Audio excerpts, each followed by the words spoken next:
What makes a good villain? This has been a question I've been banging my head over for some time now, mainly because I've recently started the first drafts of my webcomic, The Pearl Exchange. I have 4 main characters who generally act as some form of antagonist. So, in this series of videos, we'll be talking about and rewriting all 4 of my characters using the research I've collected. I plan to give each character their own video that goes into depth on each of their archetypes, so like and subscribe if you want to see the other 3's videos. Oh yeah, I should also put a disclaimer here that this video is mostly to document my writing journey that'll either inspire you or give some potentially helpful advice that'll help you write your characters. Okay, disclaimer over, and let's go meet our 4 antagonists. Viel Arundel, Violette Arundel, Jacques Arundel, and finally, Esmeralda Emory Cervantes. We'll start off with Viel Arundel, as she is the first opposing character we meet in the comic. Now, Viel falls under the bully archetype. She's not a driving factor that pushes the main story forward like the other 3, but she is the first challenge that the protagonist has to overcome to begin the first act of the main story. The protagonist in this case would be my character Victoria Arundel, Viel's older sister. And as mentioned before, Viel is the first challenge Victoria has to overcome, which means her inclusion to the first part of the story could make or break how readers enjoy my comic. If I make Viel too unlikable, my readers may perceive her as the main villain, or undermine the other 3 who hold a higher importance. But at the same time, if I make her inclusion in the story way too minor, it'll undermine the impact she has and Victoria's growth. But before we get into her as a villain, we need to talk about her as a character. Viel is a vain, socially driven, and manipulative character. She's almost never seen by herself, whether that be an entourage of citizens behind her, her twin brother Victor Arundel, or one of the other 2 villains in this list. She's meant to be a character that'll always force your eye to her, which is why I designed her to be wearing the brightest blues, the least modest clothes, and holding the most expressive poses. I also designed her to have this softer, more rounded face too. She knows she looks unassuming, and she uses that to her advantage. Whether it's to sway the public to worship the ground she steps on, to win her parents' favor over her other siblings, to manipulate her brother into following her lead, or to break her sister down until she snaps under the pressure of her words. But why? Why does she go through this effort to keep up her appearances? Why does she crave validation to the point where she actively breaks down her own family members? This is where motive comes in. The why to your character is what matters the most. And I'll be honest with you, for some time, I didn't have a why. Heck, I didn't even consider her as a villain until a few months ago. Her first drafts actually had her as more of an anti-hero that helped Victoria accomplish her goal. Her initial backstory was simply that her mother would compete her and her older sister against one another, so she'd tried rising to fame and obsessing over her looks to win her mother's favor. The plan was to have Victoria and Viel reconcile and work together in the end to take down the main conflict. But then I asked myself, how would her other relationships tie into this? She couldn't play both teams and be close to one of the main villains while actively trying to defeat them at the same time. And how are we meant to root for her, or even forgive her when she goes out of her way to torment her older sister for most of the story? Why would she even try befriending her sister after most of her character being based off of hating her? While this story could work in a different setting, the way I wrote Viel's other relationships could make this comic have too many plot holes or focus on the wrong thing. So in the end, I decided she'd fit better as a permanent antagonist rather than someone who's meant to be redeemed in the end. Viel's current role in the story is to introduce Victoria's internal struggles and her estranged relationship from her family. Now, her relationship with her twin brother could be compared to Velvet and Veneer, or Regina George and Gretchen Wieners, the kind of relationship where one is clearly the dominant voice.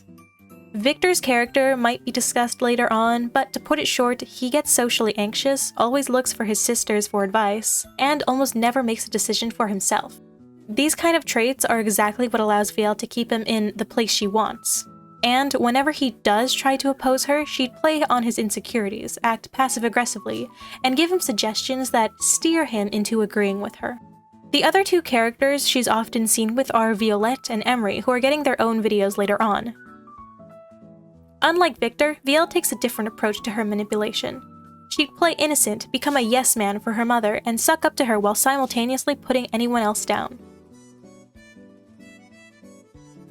Emory is someone who forces VL's character to be challenged. VL's manipulation doesn't usually work due to her not knowing Emory too well. While they were childhood friends, things changed in the main story, severing their connections and changing their lives entirely. Without understanding how Emory works internally, VL struggles to find a way to influence or exploit her. Emory as a character is tough. She has a short fuse and an even shorter tolerance for others getting in the way of her work. She's the only character to actively put VL in her place, to tell her that she doesn't care about her status, her looks, or any of the fake persona she puts on to get her way. At first, VL hated her. She hated how she couldn't get her way with Emory. She hated how vulnerable she felt around her, and she begged and pleaded for her parents to get rid of her. But she knew deep down that they couldn't get rid of her due to the importance of her work. She blew up in a tantrum, feeling that she's lost the control she had. But eventually she came around, learning to coexist with someone who's held at a higher regard than her, and even learning to do more than coexist with her. She found herself falling in love with her. Now, I'll stop there since that part of their story will be discussed more in Emory's video, but with that backstory as to why she acts the way she does and how she carries out her villainous deeds and how her story will progress outside of Victoria, let's talk about how she fits in with the world she lives in.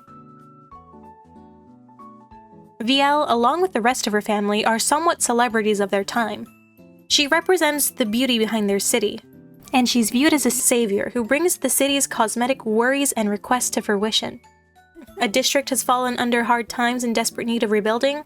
VL is there to bring your woes to the leaders and do her best to persuade them in your favor. She's also in charge of decorating their festivals and is responsible for hiring others to leave the confines of their city in order to rescue more people to be treated and initiated in their perfect city. Coming back to Victoria, let's finally discuss VL as a villain. The bully. From power-hungry tyrants to heartless manipulators, villains in literature come in all shapes and sizes. That's a quote by Neil Chase, who wrote the article Top 5 of Villains in Literature. I think this archetype perfectly describes VL. Her two main victims would be Victor, who we've already discussed, and Victoria. Victoria and VL grew up competing against one another. However, VL always had their mother's favor due to her looks. For this reason, Victoria disliked her younger sister from an incredibly young age. Whenever Victoria would accomplish something great to gain her parents' praise, VL would try to one-up her, whether it be accomplishing something greater than that, or taking the spotlight. But, as they got older and Victoria began her scientific advancements in biology, VL began noticing her parents pull away. She felt like if she didn't act fast, she may lose the throne she once sat so highly upon. So instead, she decided to bring her fight to the root, Victoria. She figured if she could knock Victoria down a few pegs, her parents would lose interest in her. She'd be back in control of their approval. She'd go down and visit the lab. She'd provoke Victoria with sly words, meant to rile her up. She'd tamper with her studies, and even turn some of the staff working there against her. When Victoria inevitably had enough of her sister's meddling, she'd retaliate, going on a rampage and exploding on her sister before ripping the pearl bracelet off her hand and smashing it on the ground. Unfortunately for Victoria, she had forgotten about Victor, who acted as a witness to all this drama, and she knew Victor would never take her side. Once VL knew she got under her sister's skin, she'd keep quiet and take blame for the broken bracelet, only reminding Victoria about their little secret whenever she acted out of line, before immediately putting that charming facade back on. And that was my little character study on VL. If you liked the video and you want to see more, you should definitely subscribe because I am definitely doing more of these videos. In the next video, we'll be talking about both Violette and Jacques, who are the parents of VL, Victor, and Victoria. I will see you all later, and I hope you all have a great day, and goodbye!